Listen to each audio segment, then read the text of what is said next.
Last week, we tried to summarize those long, dismal centuries which followed the collapse of the Roman Empire and finally culminated in the general decline of European culture.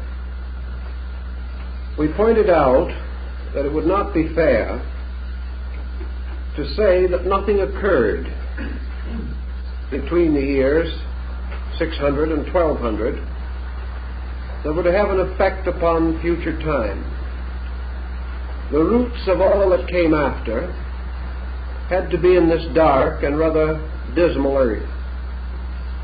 But we do know that gradually a condition of frustration locked European culture. Man isolated from the natural intellectual associations of his kind, reduced almost completely to illiteracy, having lost the guiding power of earlier scholarship and classical learning, found himself cut off from practically all inducements to grow. He fell into a kind of stagnation. And while exceptional individuals survived this condition, the general tone of Europe was so lowered that a revulsion was almost inevitable. We observe from the study of natural facts that there are alternations, tides in the affairs of men. And when a pendulum swings far in one direction, it pauses. And from this gaining a contrary momentum, swings equally far in the opposite direction. The year 1200 more or less marks the swing of the pendulum, a complete change from the preceding centuries, a change perhaps imperceptibly achieved, yet punctuated with a number of violent and powerful occurrences, some of them good, some of them, to our thinking, not good, but all of them stimulating, helping to break patterns and release the mind into the first adventure of a larger world. Thus, in this cycle of the Phoenix, we find the roots and beginnings of Western internationalism. We find the provincial person being forced by numerous circumstances out of the ancient ruts and patterns which had dominated him. He found an acquaintance with a greater way of life.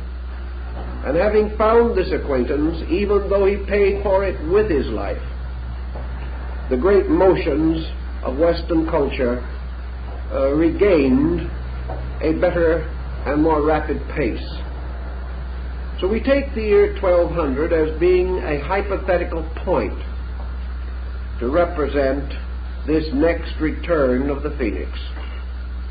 And if we strike directly at this year itself, we are not very far from the very critical year in which many of these occurrences were taking shape. For example, in the year 1200, Genghis Khan was 40 years old. The effect of Genghis Khan upon the world was prodigious. Not only should he be regarded as a Mongol conqueror, a very astute statesman, a brilliant man of strategy, and a ruthless conqueror. We must not consider merely these aspects of his character. We must see in him that which he saw in himself, a man of destiny. There can be no doubt that the great cluster of 5 stars that marked his birth had meaning. Nor can we easily explain the fact that he was born into this world clutching in one hand a ruby gem, the mystery of which no one has ever been able to solve.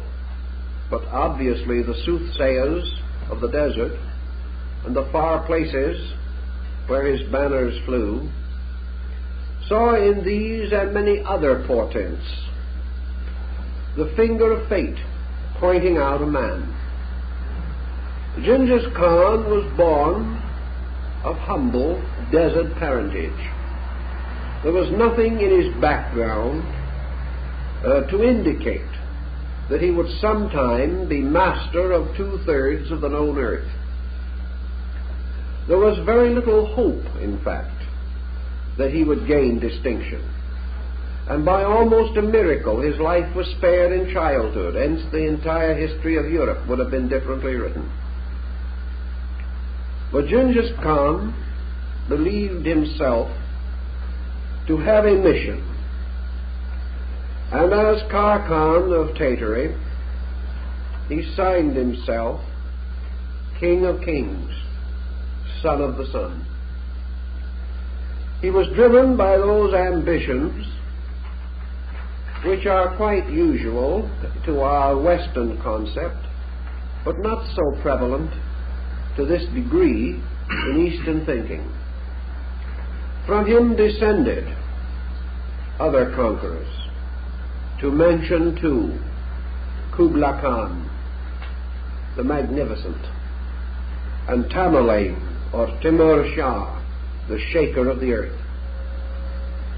These Mongols, on their shaggy ponies, broke through the great wastes of Asia, bound together desert tribes and wandering nomadic peoples, forced into them one great arterial system of laws, prepared for them a great code, which Genghis Khan called the Code of the Books of Iron.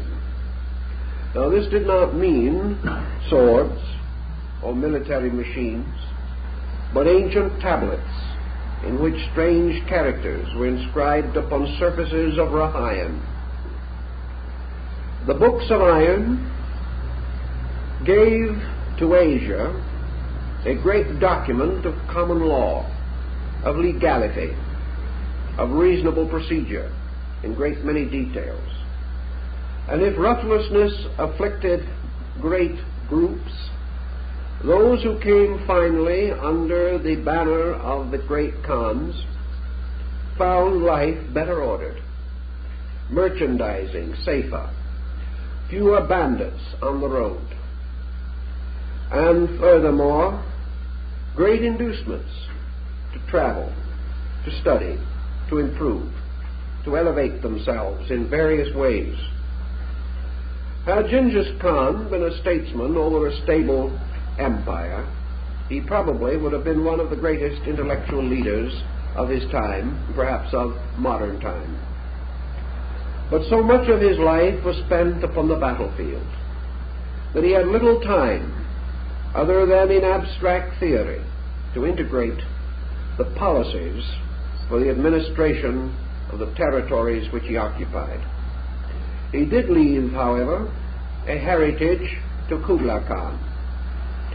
And we cannot but remember the episode in which, seated upon the back of a great elephant, Kublai Khan, speaking with all the authority of his ancestors, proclaimed for Asia, total Asia, the great code of religious tolerance, perhaps the first of its kind, certainly in that region.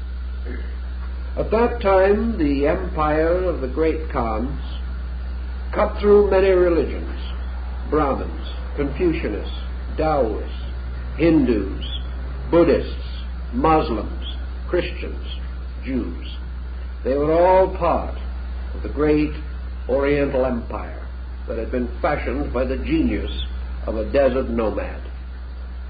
And Kublai Khan, seated upon his great elephant, proclaimed for all these people absolutely equal rights. He proclaimed, saying let no man be in any way penalized, adjudged inferior, despised, disregarded, subjected to insult because of his religion or his race. Now, for those ancient times, that was not just the word of a soldier. It was the word of a statesman, a man of vision, more vision perhaps than existed in Europe in the same years. Certainly he meant what he said, because he put behind this a very strong determination, establishing heavy penalty for disobedience to his law. And he said, let any man who speaks slightingly of the just faith of another just man be penalized, imprisoned, fined, and if necessary deprived of his own citizenship. We'll have nothing of this in the empire. So here in dark Asia of that day, something happened. And this happening did not remain there, for we know that the floods of the great Mongol armies broke against the bulwarks of Eastern Europe, that a contact was established, and had it not been for Poland and Hungary, the history of Europe after the 13th century might have been written in Mongolian. It was a very critical and dangerous crisis. But it meant that Asia moved against the ramparts of Christendom.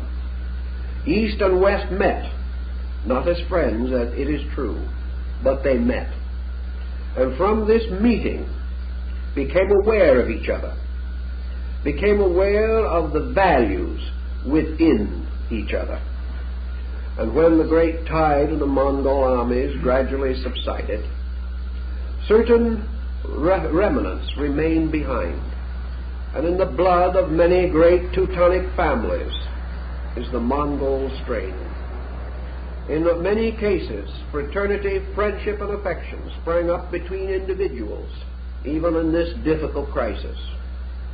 And something happened to Europe also. It beheld a world beyond itself, a world it knew nothing about. A world, even if it had some inkling of its existence, was regarded as meaningless, purposeless, outside of the boundaries of hope and salvation, merely barbarism, helpless, simply waiting Europe's pleasure to civilize it. The European received a shock, and the shock did him a great deal of good, basically. It was a terrible shock, but it was an important one. This, in turn, led to other situations. And although we are not able to cover every aspect of this theory and this problem, we must remember that it was the Mongols who established the northern Buddhistic hierarchy at Lhasa in Tibet, creating Lamaism. And it was by these lamas, by the Grand Lama of Lhasa, that the Mongol kings were crowned.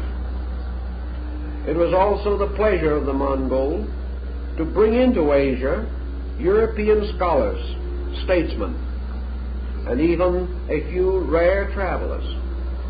And we know that even in the court of Genghis Khan, a court mostly upon the backs of horses and of elephants, Europeans, Christians, Muslims, and Jews rode with the emperor.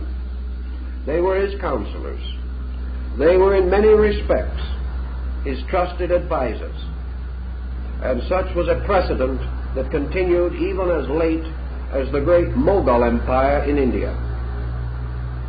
So we can only say in passing of the impact of the Khan, or the Great Khan, upon Europe was this breaking of traditions, this breaking through of isolations, and furthermore the psychological situation, which would be difficult for us to imagine. Genghis Khan, second only to Julius Caesar, perhaps his equal, in the organization of military phalanx and related matters, moved across Asia and sent his great lines against the walls of Christendom in a fantastic manner. His foreguard, or his advance troop, when he went into battle, consisted of 10,000 elephants side by side, their bodies touching and their tusks covered with steel, a solid wall, and on the back of each a fighting tower with men. This wall of elephants moving against an adversary was not exactly reassuring, and in those days would have been the equal of the same number of military tanks moving against yeomen with bows and arrows. It was an incredible situation, but the whole world was shaking. In China, there are ancient battlefields which we can scarcely trace except by arrowheads and broken lance points and bits of rusted armor and fragments of decayed bamboo. But we know from the earthworks and from the various remains that on some of those battlefields, which are 300 miles long, 3 to 4 million men met in combat at a single time. This was shaking away. This was a movement in Asia, a movement which challenged not only Mongol political supremacy, but challenged the philosophers, the arts, the cultures, the religions of all these involved peoples, stirring up faith where it had been weak, causing men to turn to God from their barter and exchange, and demanding a great revival of faith within these areas to sustain a torn and broken world. Now, while all this was going on in Asia, our year 1200 strikes Europe in also one of its most desperate situations, the Great Crusades. Now we read a little of the Crusades in an occasional romantic work, talking of shaking swords and glittering lances. But from the broader standpoint of things, certainly from the standpoint of military strategy, the Crusades were the greatest fiasco in the history of the world.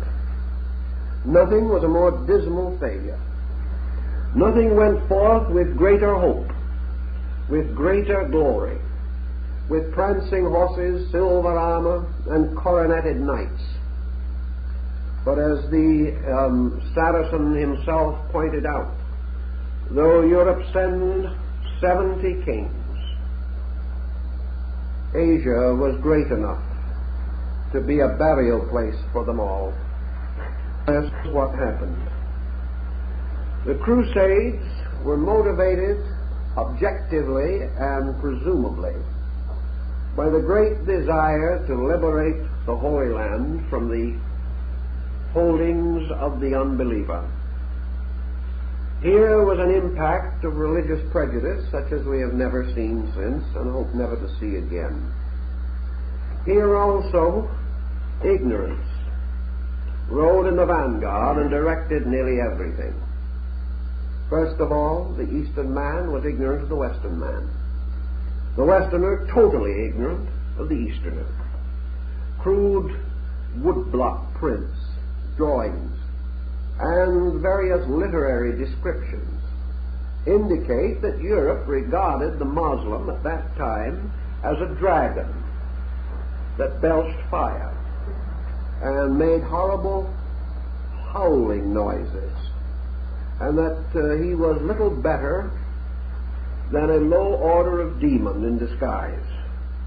He existed only to flout his false doctrines against the true faith. He was a savage. He was a cruel, horrible barbarian.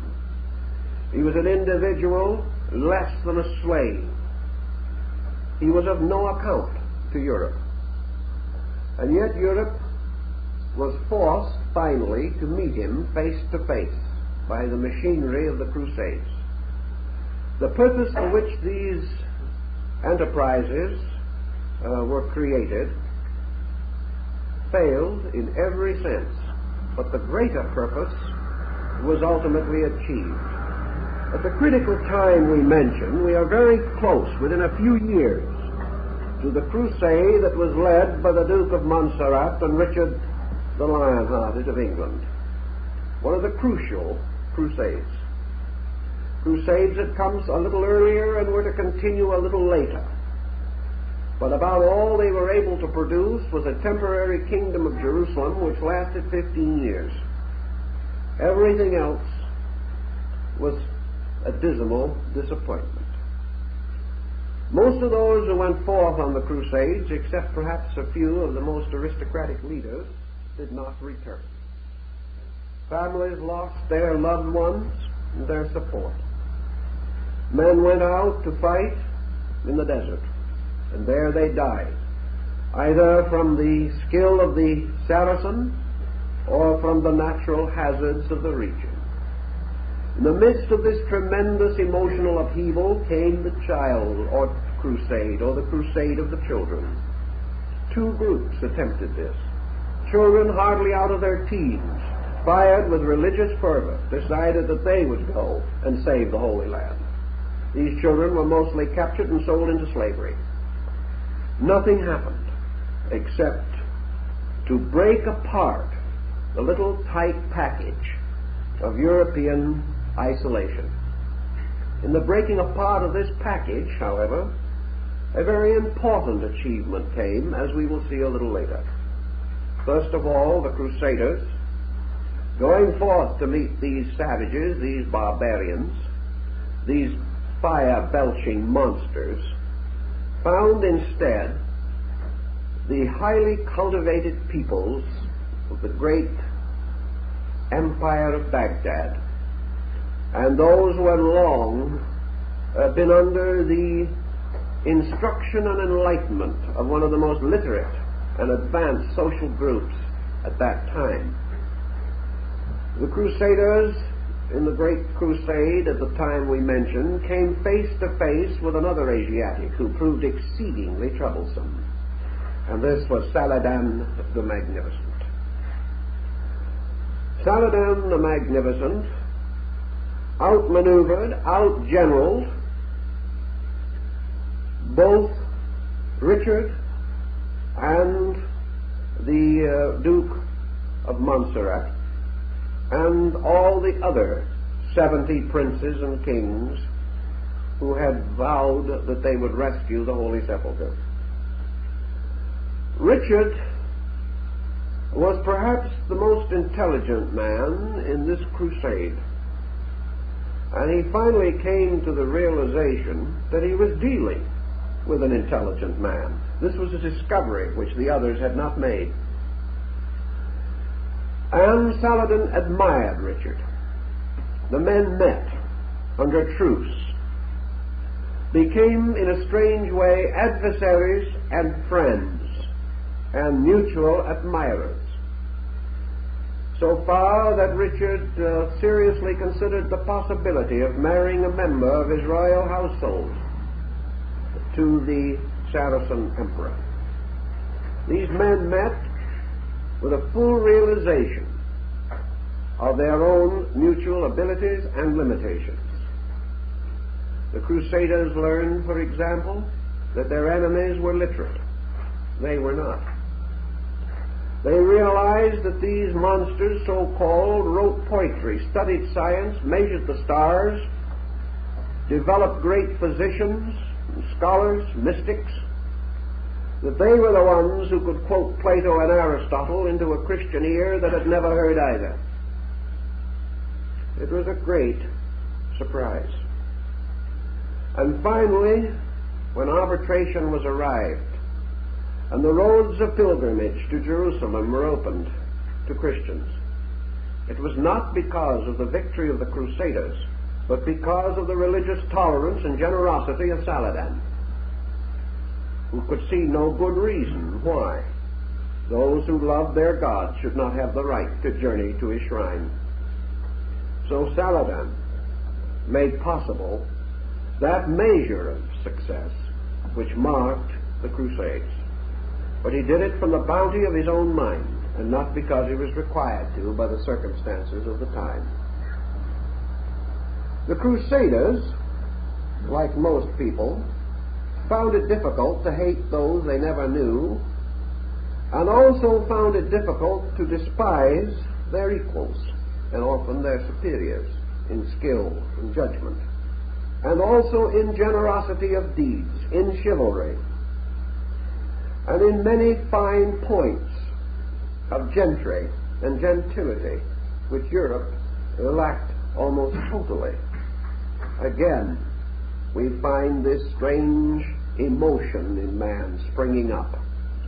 And on the crests and shields of the great families of Europe, nearly all of them, you will find occasionally a crescent set, which means that one of these crusaders brought back a Muslim wife.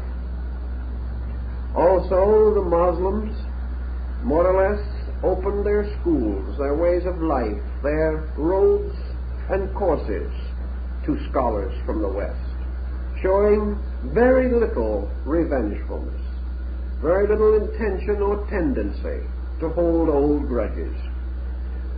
And from the temporary kingdom of Jerusalem and from certain seats in Byzantium and Antioch, Christendom came closer and closer to the East. Trade began to develop, exchange and barter. Out of the debris of these situations rose such world-changing structures as the great Empire Republic of Venice, with its mercantile traveling to all parts of the world. Here, then, was a tying together of nations, a building up of common understanding. And right at this moment of which we are speaking, we have another interesting ambassador of various wills. For just at this time, a Venetian traveler named Ser Marco Polo became perhaps the original globetrotter. This man, who outdid Stoddard and other travelers, went far into the East. He traveled to the most distant parts. He became friendly and conversant with the ways of Asia. He was accepted everywhere as an honored friend. In fact, there were times in which he was besought to stay and remain helper and advisor to these people. He turned down many glamorous and rewardful opportunities to finally return to his own state.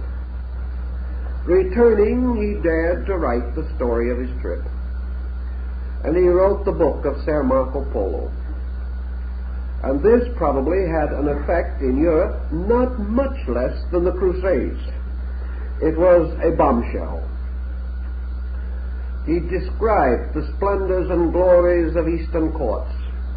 He spoke of the scholars and the wonders that he had seen, of temples of gold inlaid with jewels, of brilliant and wonderful scholars, of art sacred and profane beyond our estimation, of deep philosophies about the soul and of life and of death and all the mysteries of human existence, and of wonders of men who climbed up ropes and disappeared in the air and grew mango trees in a half an hour. Well, the effect of this on Europe was as you might expect it to be.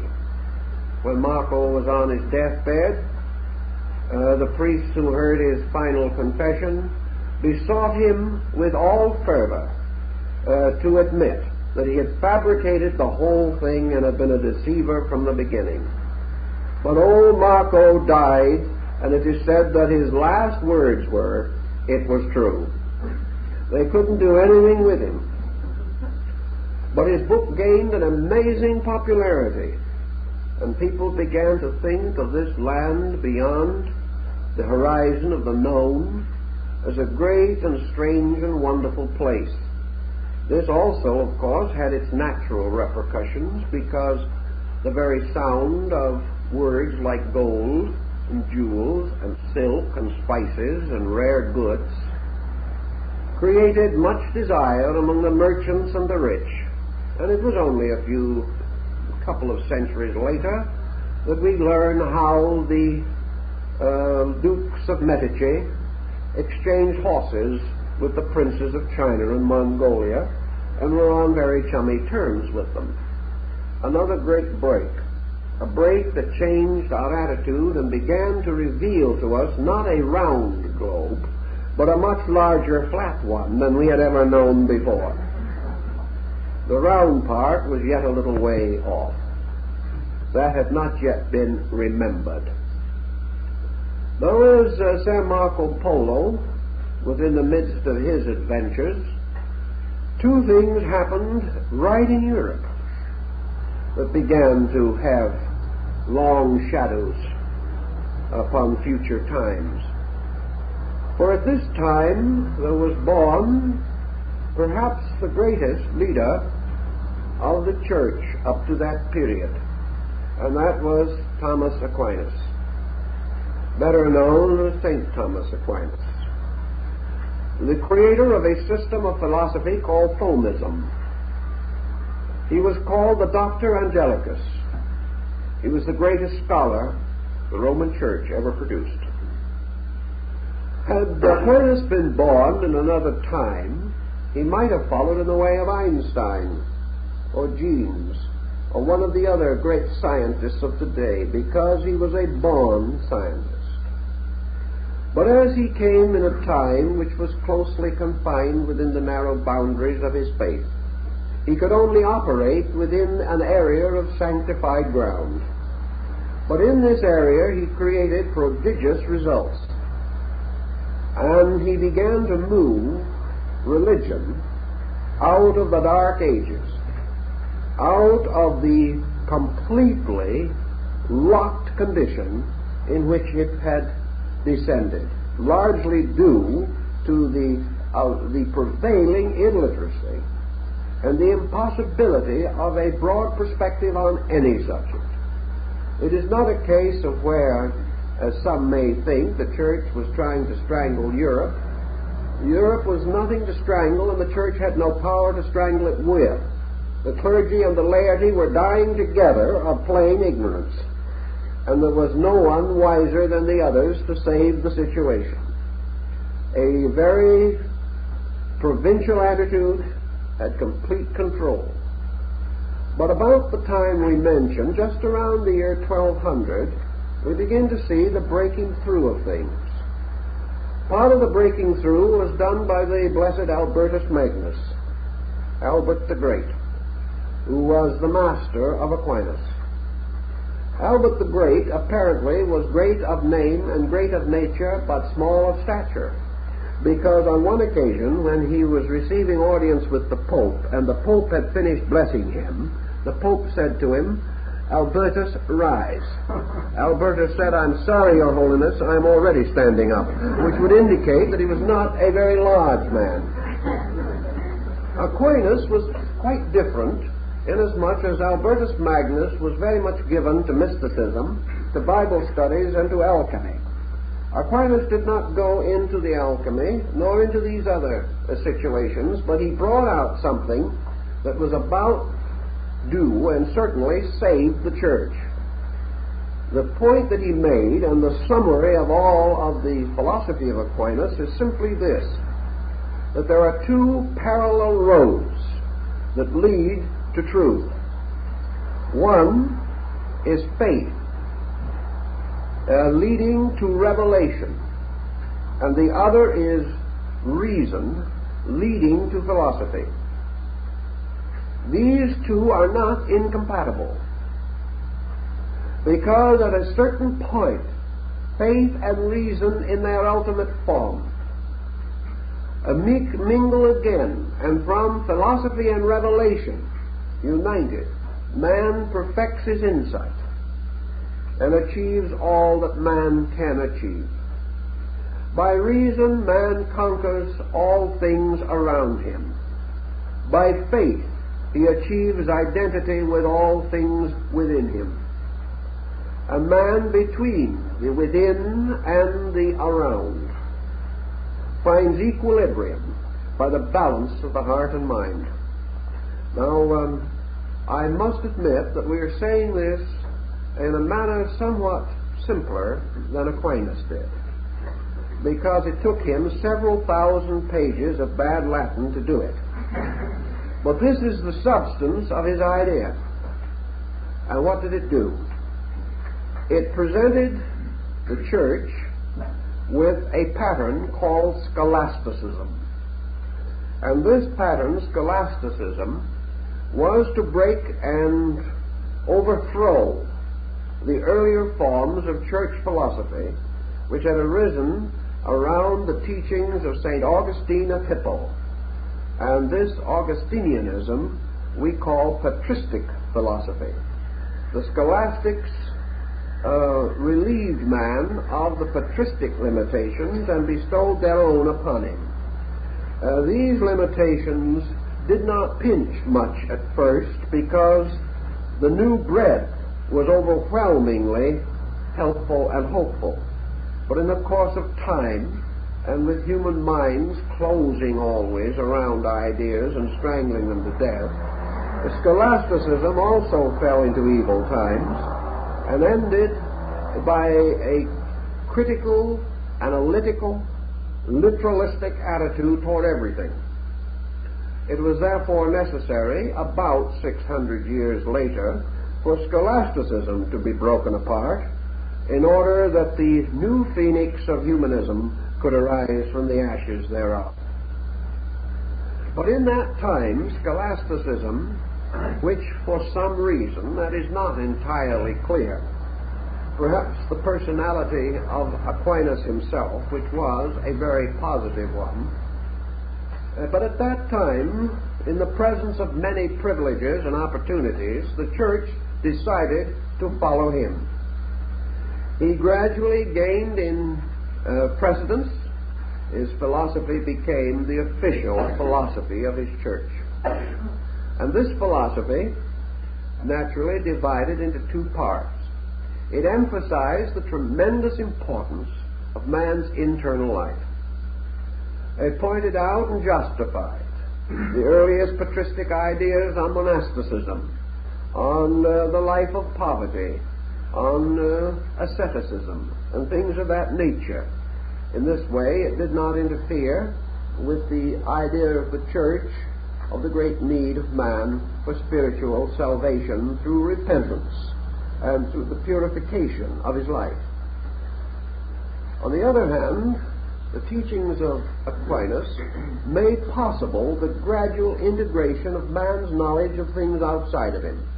And this was important. For up to that time, men had firmly believed that the earth was simply fashioned in order to be slipped in under man at the time of the fall, so that he would not continue to fall indefinitely. It had no other purpose. Grain grew that men could eat it. It had no significance in itself. The world was made for man, and it was solemnly believed that the stars were chandeliers hung in the sky so that he could see his way home in the dark. That was the way thinking was. Man was a completely unique thing, created separately and specifically, capable of salvation, or no other creature capable of it.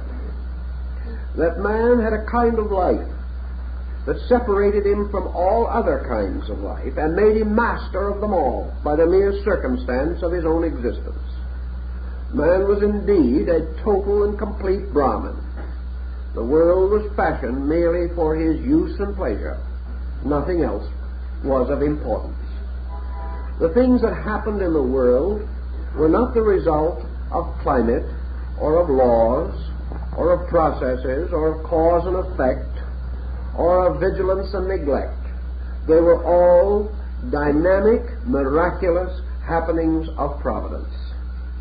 Plagues were sent not by any circumstance, but by God's will.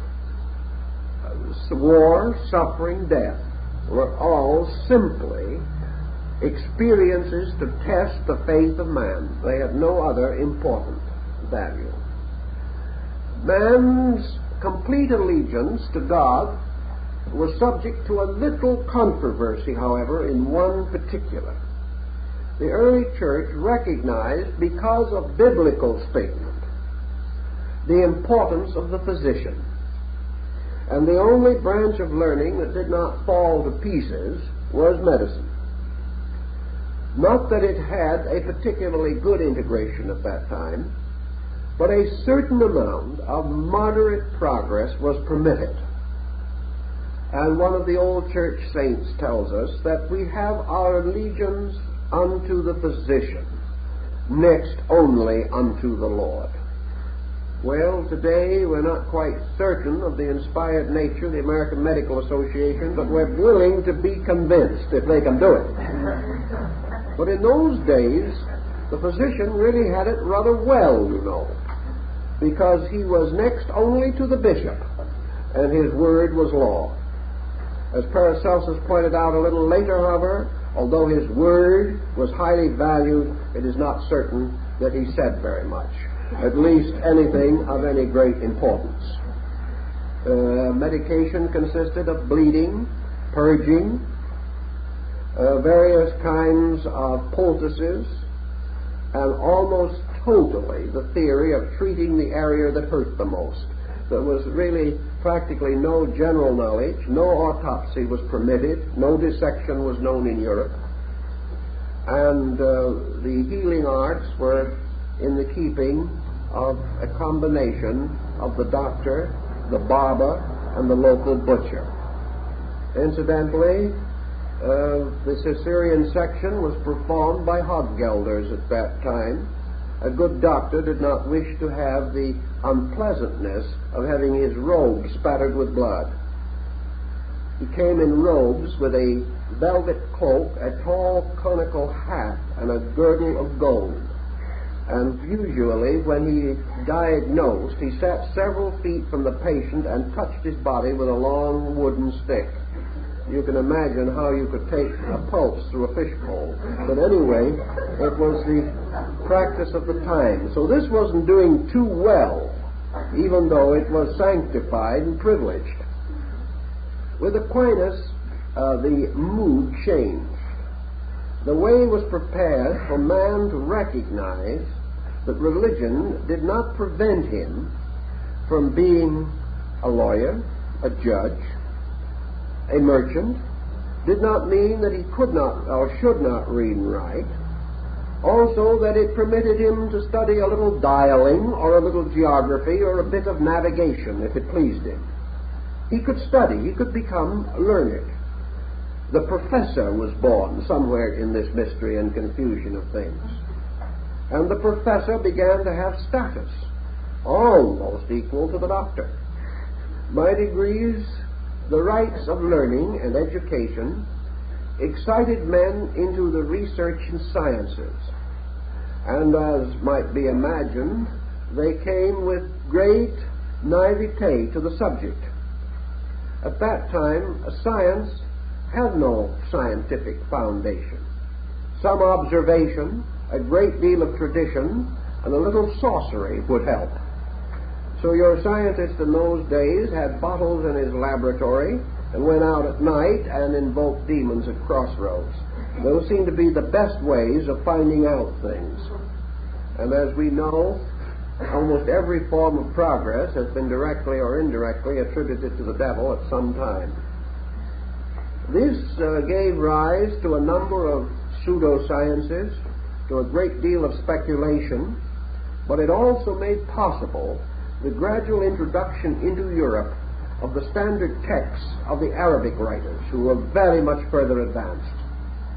It made possible for the Roman writings of Galen and the Arabic writings of Avicenna or Ibn Sena to come into the schools of Europe. A man could study the eruptions of Mount Etna or other things that interested him without being convinced that he was wasting his time, which should be spent entirely on his knees in prayer. Europe was moving towards a little intellectual freedom, and this freedom was fast intriguing the mind. It was the basis of a new outlook. by reason and philosophy, says Aquinas, man can explore nature and become master of its processes. It went no further in practical form at that time, perhaps, but it placed the blessings of the faith upon the exploration of natural phenomena. And we find early texts arising on a history of storms. We find men beginning to measure earthquakes. We even find some very early diagrams of the craters on the moon. In every direction, the mind was spreading out to take hold of ideas. And this, of course, was the beginning of the awakening of the European culture as we know it. So right at the same time, another incident occurred, which certainly deserves our very definite attention. At that time, King John of England was forced by his barons to sign the Magna Carta. And the Magna Carta was signed in the first quarter of the 13th century, just within 15 or 20 years of this critical time. For this paper was signed while most of the great leaders and the great motions which we have discussed were in function. The Magna Carta was quite a complicated situation in itself. We cannot go into all the details of it, but in our public schools today we are reminded, if only passingly, that it is the origin and the inspiration for the American Bill of Rights. The Magna Carta was the first head-on assault against the divine right of kings. Now, it did not end the situation, but it certainly began to strengthen the position of the people and to a measure weaken the despotism of entrenched aristocratic groups. Strangely enough, the Magna Carta was not a reform brought about by the people. It was forced upon the king by his own nobility, the barons, those who had come finally to rebel, not necessarily against monarchy, but against a very bad king who was giving them much trouble. The Magna Carta began, however, to bestow upon various branches of government certain inalienable rights and privileges. It decentralized total leadership and prepared the way for the concept of the board of directors or the trustees or those who must share in the responsibility of decision. It also gave to the private citizen certain rather sketchy rights. Sketchy because in the original form they were full of loopholes, but important because men gradually began to forget the loopholes and gathered and rallied valiantly around the generalities which this document contained and forced these generalities to become subjected to continuous improvement, reform, and refinement until what we might call civil law became a fact. The Magna Carta was forced upon the king. He did not want to sign it, but he was unable to avoid the pressure because open rebellion was resting near him. As a result of this document being signed against the will and pleasure of the king, even though in the original document it is legally presented in a fairly nice way to make it seem as though John was cooperating, he was not.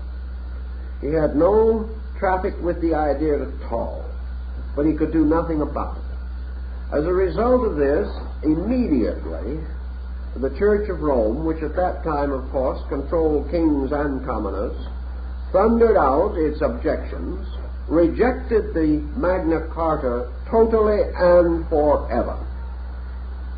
This caused quite a little stir, because for the first time it threw religious and civil law into a serious feud. Up to that time, secular law, as relates to the management of kingdoms and of states, was almost an arm of religious law. Religion determined the laws by which the state was ruled, and then the rulers administered the laws of religion. Religion was primary. The signing of the Magna Carta, which was therefore an open rebellion against the vested authority of a king sanctified by the sacraments of the church, this set up a nasty situation. A situation which was far more meaningful in those days than now. It forced the barons, who had demanded the Magna Carta, to then turn their attention upon the church, and to directly and indirectly require that the church accept certain reforms and modifications of policy from them. This was a delicate business which could easily end on the rack. It was, however, by the very confusion of the times and by the circumstances of the Crusades, which made the entire situation possible by deflecting the larger part of the manpower of Europe into the Holy Land, by all these conditions and others, the Magna Carta was made to stick. It remained. And by degrees it became obvious that the church would have to exercise certain tact, that it could control a measure of things. It could control religious life within a country. It could control to a degree the ruler of the country, if that ruler was of that faith. It could do everything possible to place key men in various high offices in order to favor the various purposes of the church. But it also might well be confronted by a parliamentary body which it could not control and which could function even in the presence of anathema. This began to modernize, we will say, or liberalize the attitude of the church in the various countries and in the various political systems in which it found itself. It had to realize that it could not hold complete temporal authority. Out of this came a kind of an inferiority complex for a while, and the church began to suddenly see that it was being moved from a position of total leadership to a position of conditioned moral influence. From the time of the Magna Carta on, we see the church rapidly rebuilding its fences. We see it beginning to exercise more and more of its moral sphere of influence, and more or less avoiding head-on collision with the political factions. Now let us see in the 12th century what the church was trying to gain. We must realize that in those days the power of the church was such that it did not actually have very much practical interest in the entire question. The interest was essentially theological. The change of situations did not actually interfere much either with the revenues of the church or with its prestige, particularly among the people.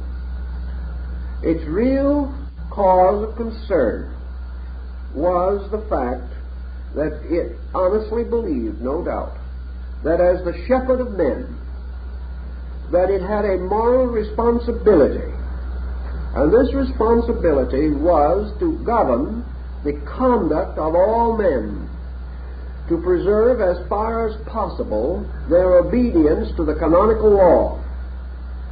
The barons of England broke through this pattern. The barons had not disobeyed the church. The barons had disobeyed the sovereignty of an anointed king. Now, there was no question in the world that Rome was perfectly aware of the corruption of John, and probably did not particularly like him or find any particular profit in him, inasmuch as he too was wasting funds that might well have gone to the church. But a principle was involved, and on this principle the church stood and ultimately fell.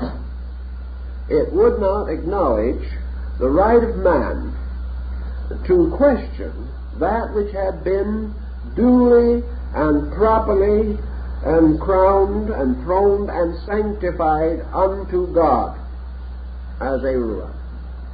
Thus the divine right of the king was the point of theological delicacy. And it was on this point that the anathema was pronounced and the barons were declared to have committed a sin against God. Of the secular arm of life.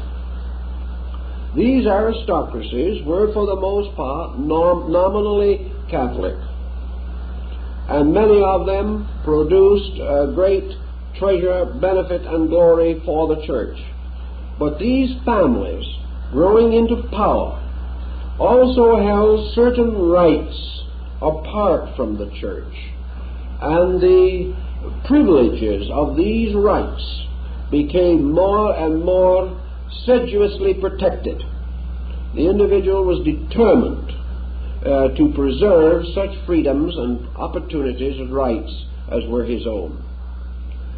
Also, the power of the church in the lower courts came to be questioned, and law and theology began to give way to law and equity.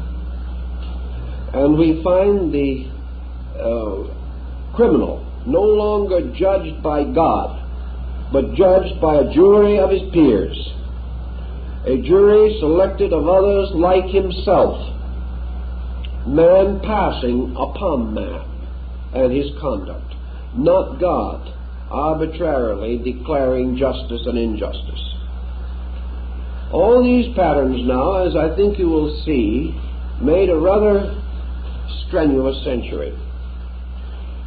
And we must begin to conceive now of what these patterns led to, how they affected the reintegration of European consciousness. The first thing they all contributed to, more or less, was enlightenment, education, advancement. The European mind suddenly realized that in its weakness it could never be victorious in anything. The king began to realize that a stupid peasantry was no shining jewel in his crown, that there was no credit, prestige, or honor in ruling the mindless. It was also recognized that in an emergency, when need arose, it was rather important that someone could think, and that in all situations requiring leadership in the development of nations and of states, the need for the statesman appeared, the need for the scholar, the need for the educator, even the need for the beginnings of a scientific pursuit, and also the need of the voyager, the navigator, the traveler, the adventurer. And most of these needs had to spring from a sense of emancipation within the soul. A man had to have courage to go into distant places. He had to have enthusiasm to advance his way of life. He had to put his own soul into the things he was doing. And to do this, he must know what he is doing. And he must have something to do that captured not only his labor, but his imagination. Europe was coming out of a kind of coma, and man was reaching around to find purposes for his own existence.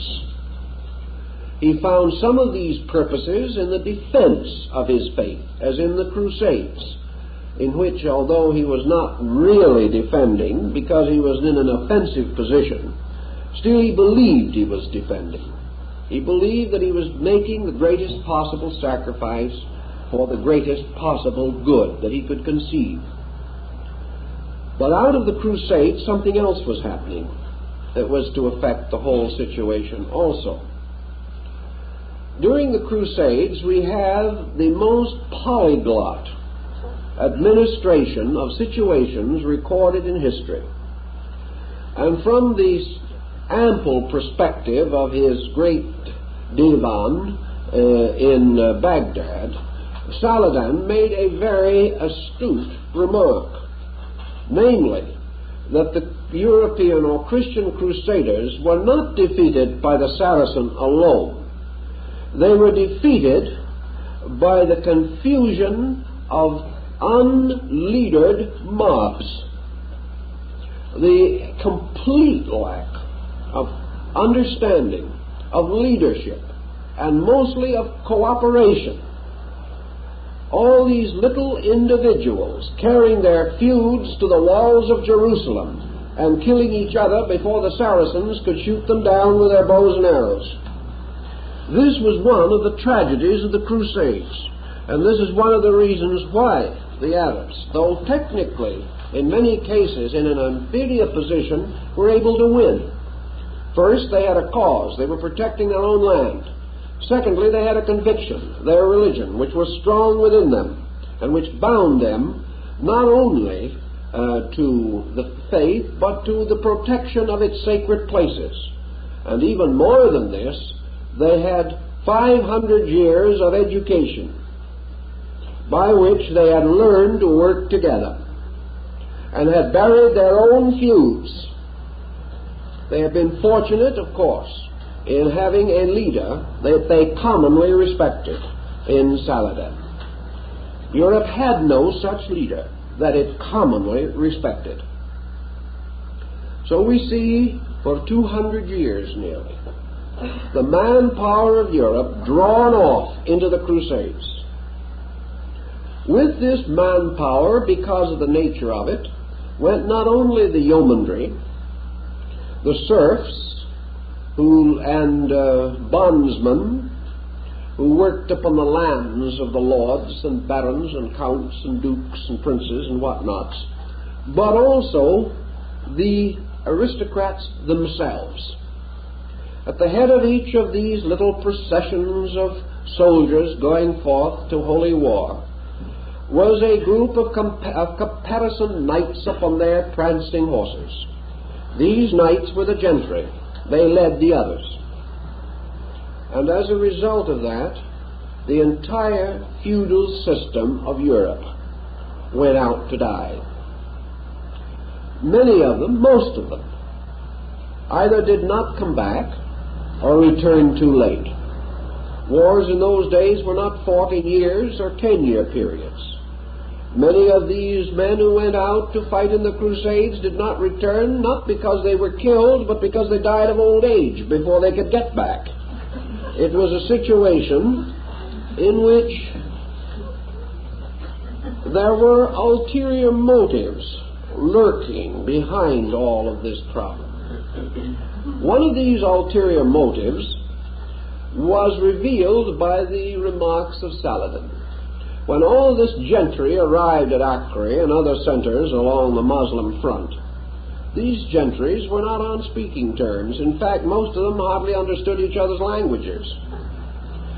Each one wished to lead everything. Each one, by some right or reason, had peculiar privileges that came before every other consideration. And so they haggled, and they argued, and they feuded, and they rattled and clanked their armors. But they came to no united front. This means that back home, where they came from, they had never had a united front either. They had lived in their little castles on the hills, defending themselves against intruders, living a kind of gentle, roisterous existence, with little thought for anything except their own comfort and security. There was no concept of a general government, and the only over-government that existed was the church. And this government rested rather lightly even then upon those in privileged positions. Outside of the great incentives to save holy places, there seems to have been a well worked out subterfuge, namely the growing power of certain families, certain groups. These groups have begun to sense within themselves what we might term nationalism. They were aware that these scattered feudal districts could be bound into great states, and that over these great states still greater princes might arise. And while the Crusaders were out on their mission of salvation, these large families and special groups moved in behind them in Europe and broke the feudal system completely apart. When these who did return got home, they found their small rights swallowed up in the greater privileges of the strong. And in this transition, we see the rise of the first great national entities of Europe. We find the beginnings, not the full forms, but the beginnings of what were to be France and Germany and Italy. We find the various factors at work that were to bind together cities and states and to lift dukes and counts and princes to the final estate of empiric lines. Naming the road, of course, was difficult, but even this had its part to play, because in nationalism you had a larger family pattern, a tremendous amount of energy that had previously been wasted in remaining apart was now available for common labor and common effort. This led, of course, to both positive and negative results. The rise of these larger national blocs made possible a more advanced method of life for many people. It gave them freedom from the constant pillaging of their neighbors. It made possible their retaining their lands more safely, and the possibility of living a full life on the earth without being taken away to war began to grow bright for many. On the other hand, these combinations resulted in larger individual political units, with the result that major wars could come into existence, which had previously been almost impossible.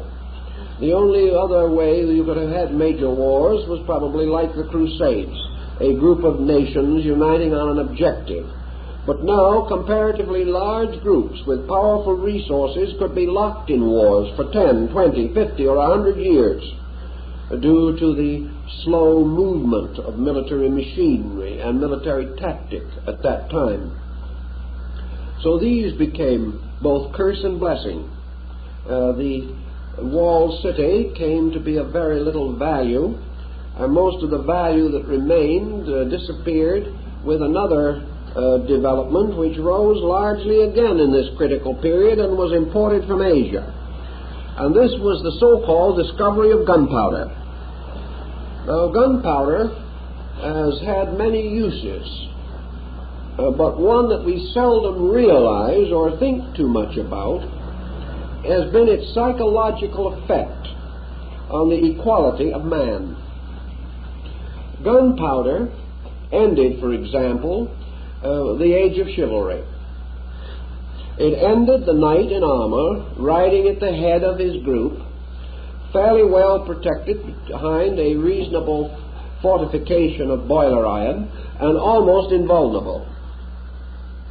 It also ended the walled city and the protection of the high wall, against which the primitive engines of battering rams and so forth took a very difficult and lengthy time to make impression.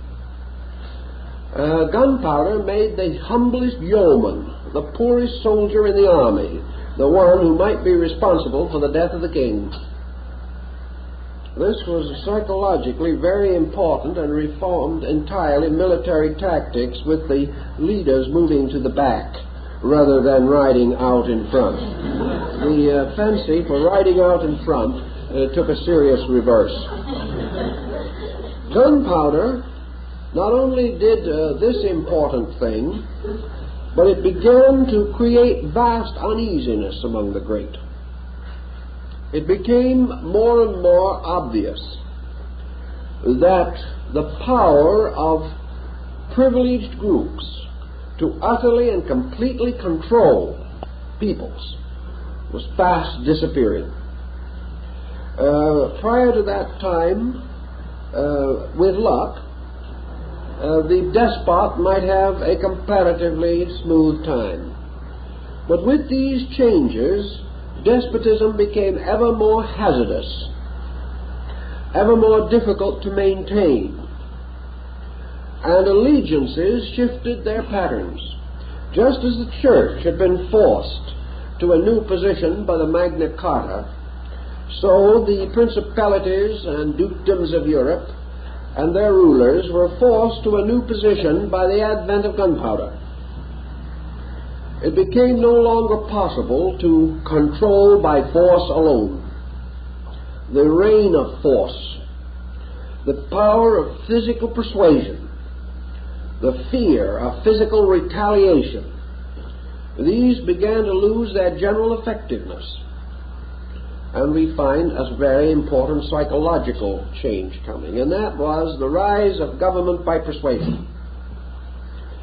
By winning the confidence of peoples, by attempting to create some closer affinity, new focal points, placing a censorship upon the luxury of princes, making it ever increasingly dangerous for the prince to lose the confidence of his people. The final and terrible example of this probably, of course, came much later in the French Revolution.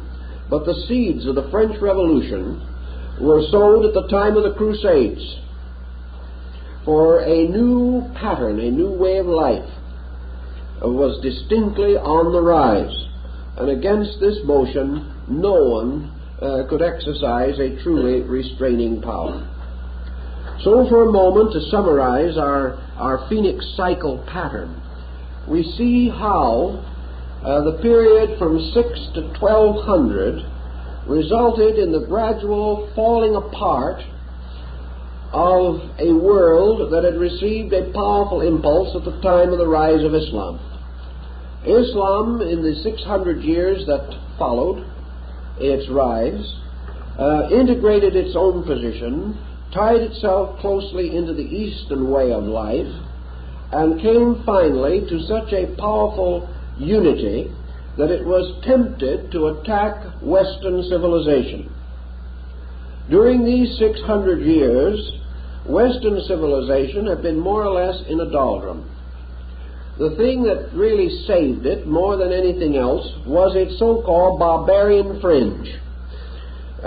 During the collapse of the Roman Empire and during the decadence of the Dark Ages, a great number of peoples had remained essentially untouched. Culture and civilization had moved around Byzantium and the Roman center in Italy. The outskirts, the far-flung fragments of the old Roman colonial empire, had remained a pretty stout group. They had, of course, received Christianity and had from this circumstance added one important uniting factor. But when the East moved in upon the West, it could not move in upon Florence or upon Rome or upon London. It had to move in through the Balkans and back in the area of South Russia. And in so doing, it ran against the newly converted Christian people, themselves still in a highly integrated state of vigorous barbarism. These people, however, were converted to the Western way of life and became its great exponents, its great protectors. And because these people were still vigorous, and also because the Mongol Empire had overreached its reasonable boundaries, Genghis Khan had been forced to spread his armies too thin to control all of Asia. Also, he was near the end of his own life. And in all these strategic circumstances, the final wave that struck Europe was not the full impact of the great Mongol horde. Had it been, it probably would have carried everything before it. It was reduced by long separation from its source of supplies. It was reduced also by the same thing that Europe suffered, namely so many wars over so long a period of time that generations of men were exhausted. Due to these circumstances, perhaps historically, we find that the Muslim world did not at that time succeed in conquering all of Europe. Also, there were dissensions between the Mongols and the Arabs. There were numerous feuds in various parts of the world that still occupied some attention. Altogether, Western Europe was spared. But Western Europe had seen the handwriting on the wall. Western Europe realized that it could no longer drift along in illiteracy and ignorance. It could no longer live upon the simple sophistry that it was the only existing culture. It could no longer assume that only Europe was important. And this was the challenge that we refer to today as the challenge of healthy competition. Europe suddenly became aware that other people would do something with Europe if the Europeans did not. This was a challenge. It opened the way to Europe be preparing to defend itself and its boundaries and to defend its own orders, rather than to assume that no one else was of importance. Meeting this challenge of a rising Islamic power and a tremendous unfoldment of strength in Asia, Europe, by necessity, united, brought its various elements into the best patterns possible, and began to think in terms of strong alliances, a strong federation of powers. Now, against this, of course, you had reactionaries. You have the cry of the church against the rights of man. You have the still continuing tendency of all nobility to exploit peoples. But we also have the emergence of something else, which education always brings. Education inevitably causes the individual to pause. It causes him to reflect a little. And it attacked one of the great problems of European life, and attacked it firmly. And that is the problem of the individual having no social consciousness, total social unadjustment. It began to be rather obvious with the breaking up of the feudal system and the arising of the embryos of nationalism that there were allegiances necessary. It was difficult indeed for the yeoman and the serf and the fief to find very much of glamour in the feudal lord who ruled him. He was very close to this man. He saw just exactly how uncouth he was, how he wasted and squandered his means, and how he practically spent his life in debauchery and conspiracy. It was not easy to have any great affection for such a person, and religion supplied the link by which the serf was morally obligated to serve his lord. Of course, there was also the problem of land and tenancy and the need of some way to make a living. But the inducements were not good, not essentially sound. But with the coming of nationalism, there came a new inducement to each citizen, namely that the state must be strong. That the citizen owed not only a duty to himself, but to the collective body of which he was a part. It became essential for him to recognize that he depended upon the state for his own survival. He had learned some of these principles from feudalism, but they were brought home to him in a larger pattern. Also, most of the citizens of a state were somewhat further removed from their leaders. States composed of many communities. The leader was more grand, more glorious, and less available. These were important considerations, because men with imagination build virtues where they do not exist. And the brilliant leader over a large group, with his splendid entourage, began to be impressive and to gain the respect and admiration and awe and veneration of these peoples. So the leader became more or less the symbol of the state, and devotion to the leader was devotion to the state, and vice versa. Thus, the preservation of the state began to involve many things previously never thought of. One was the common distribution of food. Under the feudal system, if the feudal lord was a man of some integrity, he held certain stores which were available to his tenants in time of famine. Under the state system, various taxes and means were devised, by means of which available goods in emergency were procurable. The need to maintain these supplies, the need to preserve the treasury, the need to maintain an army, these things came home directly to the individual. He was not maintaining an army for another, for a prince or a feudal despot, but for his own family, for his neighbors, for the people down the street, for the men he worked with. They now had a common share in the political situation. And as a little more education added to this pattern, we gradually begin to see the rudiments of a humanistic basis of relations and values. The rise of humanism follows very closely upon this situation.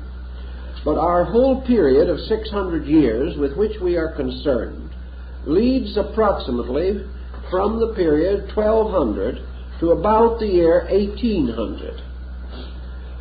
Now, the early parts of this period represent the building up of a system of life built upon Aquinas and the Magna Carta. And as in case of the previous cycles, it opened comparatively well. It opened with a lot of suffering, yes, but with a lot of momentum, a lot of dynamic, and a tremendous capacity to change things. Then, having attained to a certain degree, it likewise began to fall away. In this case, the falling away was a little different from the situations that had previously existed.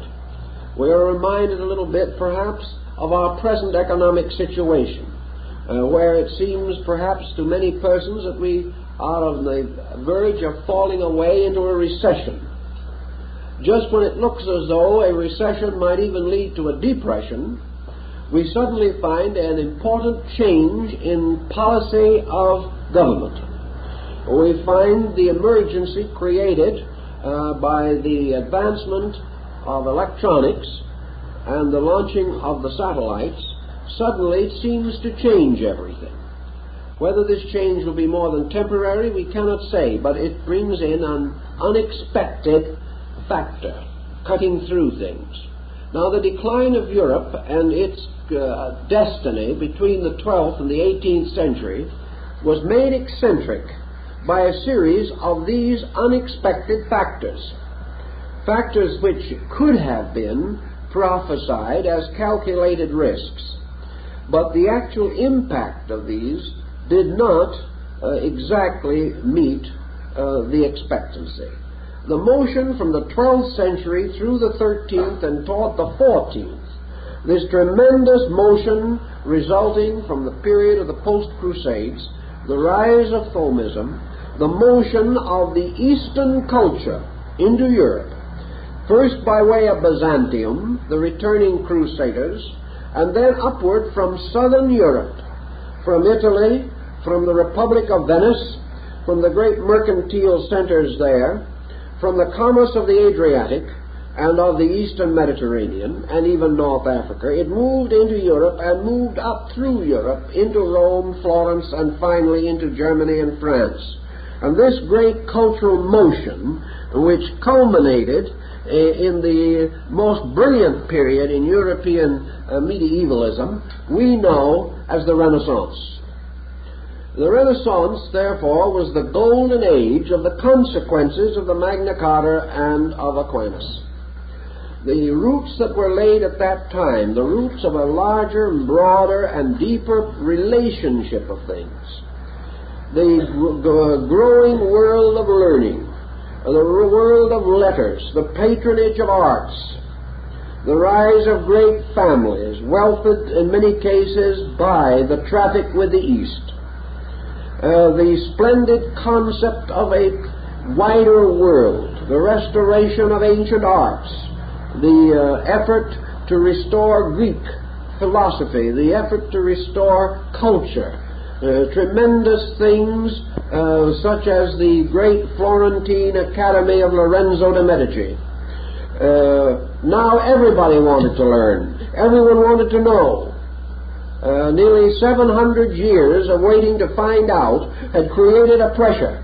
And into this pressure men moved, resolute in their determination to know. As one historian says, they wanted to know so badly that they found out a great many things that were not so. They were moving tremendously, however, under the pressure of this situation. Now also, in spite of the fact that Aquinas had moved well within the odor of sanctity, and that the wounds of the Magna Carta had more or less healed over, if not underneath, the streams of situation were also flowing from the Magna Carta and from Aquinas, and were moving inevitably towards another tremendous eccentric that was thrown into the situation at this time, and that was the Protestant Reformation. The Protestant Reformation was nothing more or less than the inevitable but slow developing consequence of the Magna Carta. Things were getting into a position in which the right of the secular arm of life could not be any longer denied. It was just one of those peculiar, dramatic inevitables that placed this situation around the selling of papal indulgences. This had really very little to do with the fact. It was that little straw which, added to the others, finally broke the camel's back. But the back had been pretty swayed for a long, long time before that. And the rebellion of Martin Luther was not the rebellion simply of one priest against his own church. It was a rebellion of many minds within the church against certain policies.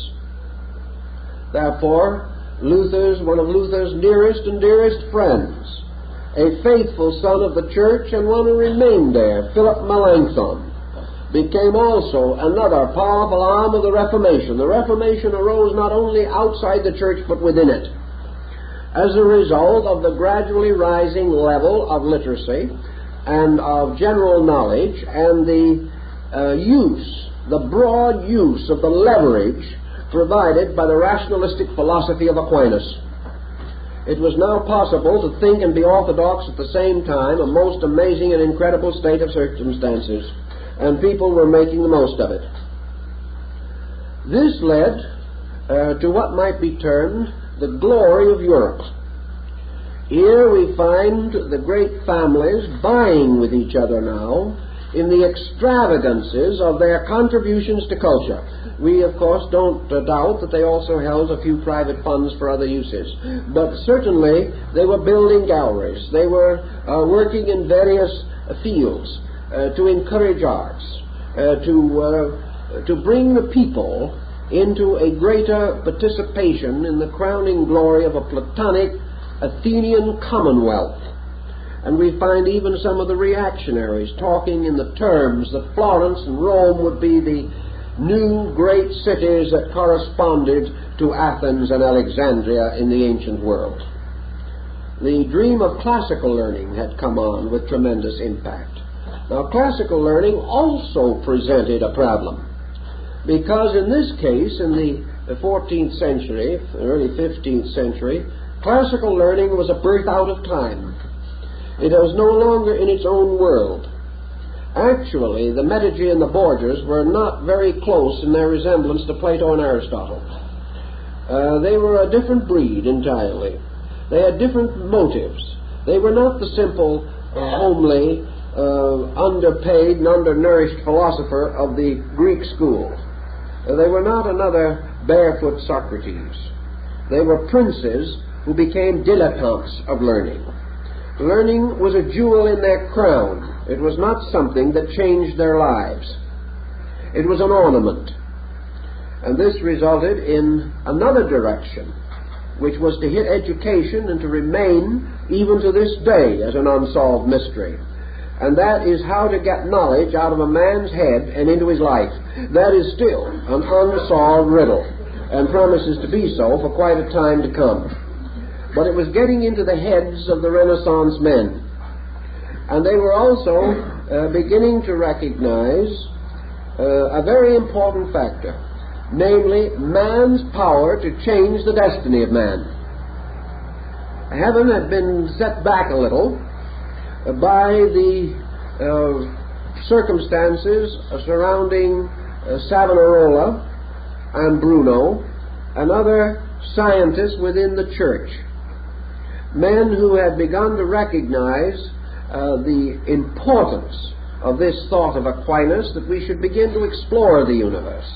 And they could not explore the universe long without finding that man was an island in a great sea, and that on this island men labored with men, struggled with them, fought with them, and died with them. And therefore that man was a maker of destiny as well as an instrument of destiny. And the individuality of man rising up began to change the complexion of the world.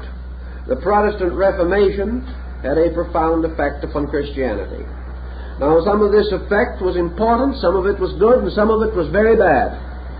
And as we look back over the general pattern of things, we have to realize that Protestantism, leading to Puritanism, was not the blessing that we might wish it could have been. Certainly it did emancipate religion from the tyranny of hierarchy. It made more and more emphasis upon the right of man to personal worship, personal belief, and mystical communion with God according to the dictates of his own conscience. This part was very good. But with it came a severance between man and the experience of religion as ritual, as ceremony, as music, as religious pageantry, as spectacle. And man was not quite prepared for this change. For some unknown reason, the gods did not look as godlike in square-toed shoes as they had in robes. It did not carry the same impact. The loss of art, the loss of great music in the church, the loss of the emotional overtones which held man to a certain splendid response within himself. These things began to show serious deficits. There was need to meet these. And Protestantism has still been working with this problem, even today, and for many years tried to emphasize the lack of need for this. But the need for something which responds or creates response in the emotional, aesthetic nature of man has always been a religious necessity, and will always remain one, as long as man must feel in order to believe. And he must have a powerful emotional incentive. Thus, in the breaking down of, we might say, ceremonialism and art within the church, art itself fell into the doldrums. And as soon as it was no longer guided by religion, art as value began to disappear. Art became hopelessly trivial. as can be shown or examined by going through one of the great palaces of France, such as the Louvre, or the Palais Versailles, or the Palais Royal. In these we have masses of spindly, gold-legged chairs. We have atrocious copies of French sculpturing and of Greek sculpturing and semi-classical art. We have gewgaws of all kinds, bric-a-brackery to the end of time, and no great, strong art. Then, of course, bereft of its spiritual guide and leadership, art was already to fall into the dilemma of the 19th century, which gave us such things as surrealism, post-impressionism, and caused a critic or judge on an art exhibition which I had the misfortune to be one of the judges on not too long ago, to say, well, after all, if it means anything, it isn't art. That was what came as the final result. Now this, if it means anything, it isn't art, is only another way of stating a whole group of problems that arose at this time, the time of the Protestant Reformation, which was a revulsion against the glory and grandeur of Florence and the Medici, a revulsion back to simple ways and simple things. But you have the same experience in daily life. I've heard so many people say that they wanted the simple life so badly they could hardly stand it. And when one gets it, he never wants to hear of it again. I know individuals who have said, I want to go off by myself and think. So they go somewhere, they last 12 hours and rush right back to civilization. They can't stand their own company. Now, in this rebellion in European culture, men were fighting for something less ornate, more real, more simple, but they were talking with their minds and not their hearts. They were saying things according to conviction, according to pressure, according to prejudice or disillusionment. But when they began to simplify this thing down to the pattern which they themselves declared to be right, they were no better off. Because even when we know the old story of the Pilgrim Fathers that came here for religious liberty, and the first thing they did was to exile into the wilderness some of their own members, it didn't work. It didn't produce a solution.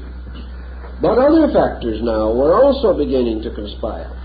Here we have a Reformation rising, the glory of this period, the Renaissance, then the Reformation, things in Europe bubbling and boiling again, tremendous conflict, a conflict which had gradually reached a new state of security. And I think the keynote of the Renaissance was smug security of achievement. Everybody thought it would last forever. No one questioned for a moment that the golden age had come, that the splendor of things would lead to the eternal perfection of mankind. That is, such perfection as was desirable. No one probably wanted to be very perfect. They simply wanted to be rich and happy. But these things seemed to be within reach. The Renaissance had brought visible evidence of a splendid rebirth out of the darkness of the past.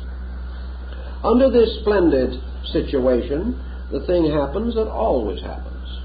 Men began to be careless of the things which they had attained. We know, for example, that in this period, the great city of Venice was the mistress of Europe, one of the most powerful centers in the entire cultural, industrial, economic life of the world. But after having attained this end, Venice began to settle back and had time enough to be unhappy about Venice. The Venetian merchant, having no enemy and no successful rival, had time for private feud. And this was the same general pattern throughout Europe.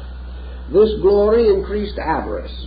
It made individuals believe firmly that they could afford to neglect their progress and try to take wealth away from each other. It was a day of conspiracies in which great and able persons were poisoned because they were in the way of fools. And this situation weakened inevitably the fabric of Europe and created a new kind of martyr. the kind of martyr we have with Savonarola and Bruno, and to a degree the exiled Dante. We have here now individuals thrown out of society because they dared to attack corruption. It was no longer heresy against God, it was doubting the works of men that got the human being into trouble. And he got into trouble very easily. This was continuing, and a general air of sufficiency continued to prevail until the next eccentric marked the pattern. And that eccentric was the discovery of the New World. And this came in a very critical period, very near the center, just past the middle of this important era. And in the discovery of the New World, the entire psychology of Europe was subjected to a tremendous change. The political circumstances involving the discovery of America are not part of our problem this evening. But I think we may say definitely that for the first time Europe saw an open door to the front. Europe saw the possibility of expanding beyond the perpetual muddle of Europe itself. Europe had been boiling like a witch's stew for the best part of 14 centuries. It had boiled and reboiled until there was not much left to boil out. Everything was in continual agitation, ancient antagonisms and modern feuds. The struggles between classes, the struggles between groups and levels, all this struggle took place within a small area. The battle was highly confined, and the pressures built up accordingly. Suddenly a great release was found in the navigators and their voyages of exploration. A whole new world was discovered. This new world struck again a great and essential keynote. After the Renaissance, the Reformation brought with it a certain disillusionment. Its effect upon arts was so pronounced that for centuries it paralyzed the creative, emotional genius of many countries. They just remained completely unimaginative. They had an orthodoxy more orthodox than anything that had preceded them. But now this orthodoxy was too tight. Everything was closing in. And the great hope was an escape into a new way of life. Nobody believed with any enthusiasm that that new way of life could arise in Europe. The roots of the problems were too deep and too numerous. The hereditary feuds were too irreconcilable. The situation the individual had gotten into was so completely beset with results which he could not control that his only hope was speedy death. The only release from the snarl into which everything had finally fallen was death. So life was not valued very highly in those days. Man prayed almost to die as release from the burden of living. This situation, the New World, created an entirely new group of thinkers, a group of potential leaders, of idealists and visionaries that had been frustrated and held back by the helplessness of their cause. There was no use mentioning it. It meant nothing. Nothing could be done. And these more brilliant persons, and education was producing more of them, were simply placed in the position of knowing that things should be done, even suspecting what should be done, and being in a position where it was absolutely impossible to do it. Do you recognize the setting? We've got it right now almost. Where a great many persons realize things that could be and should be done, but the individual is again impotent. The situation has locked him so tightly. He is so completely dominated by group, by collective pressure, that the penalty upon the individual is terrific. In the old days we were speaking of, the penalty for individuality might be death. Today, the penalty for individuality may be bankruptcy, but in both cases, the penalty is as heavy as the flesh can stand, and the individual is blocked. The New World became, to a great many idealists throughout Europe, the great focal point of hope. Here was a vast area, sparsely populated by strange feathered creatures who we later were called Indians because they had not come from India.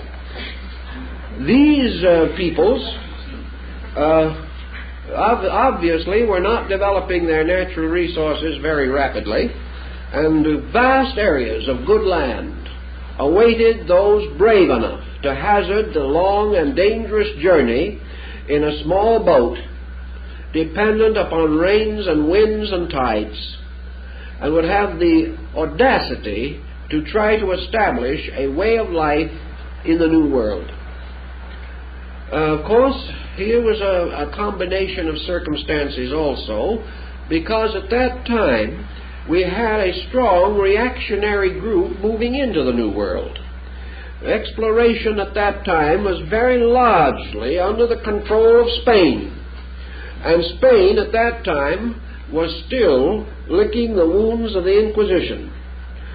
Spain was in a miserable state, and Spain also was tremendously dominated by theology. So, of course, in the real spirit of the occasion, Spain claimed the New Hemisphere totally for its own, and looked around Europe to see if there was anyone who would say no. And at that moment there just wasn't a single voice of objection raised. The reason being that Spain was then, in spite of its numerous difficulties, a greatly feared state, with supposedly almost an invincible military arm. This situation in Spain, backed as it was by most of the European Christian world, and unable to move because of the moral prestige of the church, which was thrown to Spain and demanded the allegiance of the rest of Europe to the purposes of Spain, this situation left a sort of miserable spot. But in this miserable moment, when again it looked as though history was going to follow an old course, and that the Inquisition would be set up in the New World, and that the Aborigines would end up speaking Spanish and quoting Latin, another situation broke into the picture. And that little situation was the Spanish Armada. The Spanish Armada, which had as its cause certain misunderstandings between Henry VIII and the Church of Rome, which resulted in the loss of influence and authority and prestige by Cardinal Wolsey, and the rise of the Church of England. This situation was rooted definitely in the feud that started with the Magna Carta and ended up with England creating its own church and removing the power of Rome. Rome, which did not like that very well at that time, began to counterplot the situation, and after failing to get Queen Elizabeth of England married to a Spanish prince and make a sort of an infiltration that way, the final showdown came with the Spanish Armada. Now, the Spanish Armada, due to natural circumstances and also to the skill of the English seafaring men, came to a dismal defeat. And with this defeat was the end of Spanish psychological domination of Europe. The defeat of the Armada was a blow from which Spain, as a world power, never recovered. Actually, also, it was the end of Spain's extravagant, fantastic claim in the New World. For immediately after the Armada, England, Holland, and other countries began to colonize and began to extend their spheres of influence into the Western Hemisphere. Out of this situation also now arose greater courage, greater determination to build in the West a world and a way of life that was to be a complete escape mechanism from the European situation. This may in some way be a kind of legitimate heredity, because to a large degree this definite tendency to escape has made perhaps the modern American into the greatest escapist in history. He has this instinct in him, this instinct to get away from authority, to resent discipline, and gradually to attempt at least the total management of his own conduct. Under the colonizing plan, we find rising in Europe a group we know as the Utopians. The Utopians were the ones who began to see the possibility of a great world change, and they desired greatly and desperately to make this change come about. They wrote extensively, they created a literature, they fired the imagination of Europe. And out of this firing of the imagination, a double-pronged achievement was attained. One achievement was the rapid development of independent thought and action on the Western Hemisphere, and the second was a rapid liberation of man from the one hemispheric concept of European education. Men not only explored the Western oceans, but they sailed out between the columns of Galen and Avicenna and dared to demand a free intellectual life in Europe. Ergo, immediately, the doubts, circumstances, conditions which had led up to this period began to flame in Europe, producing the great movements toward liberty. The great movements which were to be climaxed in a series of bloody or bloodless revolutions. Changes that were to break down all of the glories of the Renaissance and to throw the total emphasis of all human culture upon man himself. Now this has also had its difficulties, because this emphasis thrown totally upon man began to achieve its end at the expense of man's moral and spiritual life. We find man becoming so important to man that he forgot there was anything else but himself. And from a total state of inferiority, he developed an aggressive state of superiority, in which he began to believe firmly that he was Lord of all that he surveyed, that he could do anything that he wanted to do, and that he was all ready to go forth as a full-fledged behaviorist. But he wasn't quite. The climaxing of this situation, the results of all these patterns moving together, meet together in the form of the episodes and situations which introduce the next great cycle, which is still in progress, the cycle which we will have to consider next week as focusing around the critical year of 1800. And we hope to show at that time how distinctly this great cyclic motion again brings about a major crisis met by a new release of spiritual resource. And as we are now in that cycle, perhaps we can learn something of the decline of the resources, why it occurs, and what we may expect, provided there are not too many exceptional breaks in the pattern. The breaks, however, are becoming more regular. The regular patterns are being broken through by innumerable factors. Still, the grand pattern remains, and we are now in the midst of the next great cycle from the one which we are now discussing. And that cycle we will begin to consider next week, beginning with the year 1800 AD, and dealing on through to our present time, and perhaps of something of that time that lies around the corner. No, if we don't get you out of here, you'll be here all night, so I think we'd better stop.